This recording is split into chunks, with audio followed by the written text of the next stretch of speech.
ఆస్తి పన్ను వసూళ్లపై ఫోకస్ పెంచారు గ్రేటర్ అధికారులు.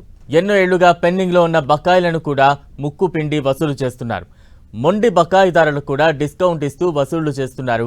అదిరిపోయే ఆఫర్ అంటూ గ్రేటర్ తెగ ప్రచారం చేస్తోంది. ఆఫర్ ఇచ్చినా, నోటీసులు పంపినా స్పందించుకుంటే నేరుగా యాక్షన్లోకి దిగుతున్నారు.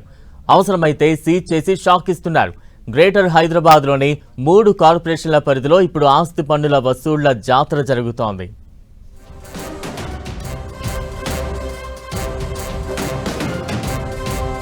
గ్రేటర్ హైదరాబాద్ కార్పొరేషన్లకు ప్రధానమైన ఆదాయ వనరు ఆస్తి పన్ను.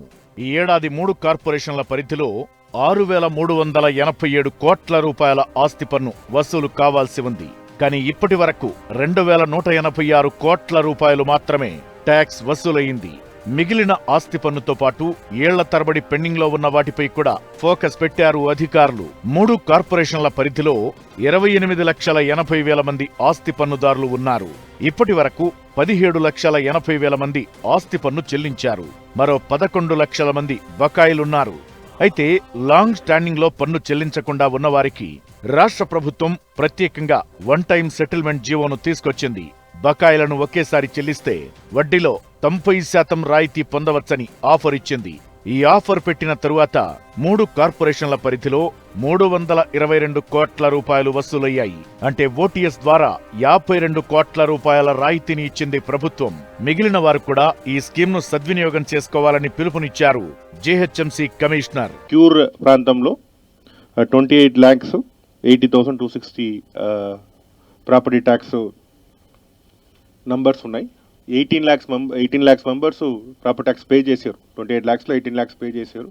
ఇంకా బకాయిలు ఉన్నవారు అరౌండ్ 11 lakhs ఉన్నారు. వారి మీద కూడా ఈ రిక్వెస్ట్ చేస్తున్నాను, please pay your property tax arrears and please you avail the OTS scheme కూడా చేయాలని కోరుకుంటున్నాం. ఈసారి మీరు చెప్పిన ప్రకారం కలెక్షన్స్ చూసుకున్నా 15th వరకు కలెక్షన్ చూసుకున్నా 2,186 crores మన రెవెన్యూ కలెక్ట్ చేయడం జరిగింది. గ్రేటర్లో సర్కిళ్ల వారీగా టాప్ డిఫాల్ట్ లిస్ట్ ను రెడీ ఫాలో చేస్తున్నారు. వారికి పన్నులు చెల్లించాలని, ఓటీఎస్ ను సద్వినియోగం చేసుకోవాలని నోటీసులు జారీ చేస్తున్నారు. అయినా స్పందించకుంటే ఆస్తులను సీజ్ చేస్తున్నారు. ఇలా జీహెచ్ఎంసీలో 15 రోజుల్లోనే 1,64,000 మందికి నోటీసులు జారీ చేశారు. దీంతో కొంతమంది పన్నుదారులు ట్యాక్స్ చెల్లిస్తున్నారు. మొత్తంగా ఈ ఏడాది ఖైరతాబాద్ జోన్లో 367 కోట్ల రూపాయల పన్నులు వసూలయ్యాయి. చార్మినార్ జోన్లో 58 కోట్లు, గోల్కొండ జోన్లో 112 కోట్లు, రాజేంద్రనగర్ జోన్లో 95 కోట్లు, సికింద్రాబాద్ జోన్లో 104 కోట్లు, శంషాబాద్ జోన్లో 87 కోట్ల రూపాయల ఆస్తి పన్ను వసూలయ్యింది. రాబోయే 2 వారాల్లో 3,000 కోట్ల టార్గెట్ రీచ్ అవ్వాలని అధికారులు కసరత్తు చేస్తున్నారు. మరి అది ఎంతవరకు సాధ్యమో మరో 14 రోజుల్లో తేలిపోనుంది.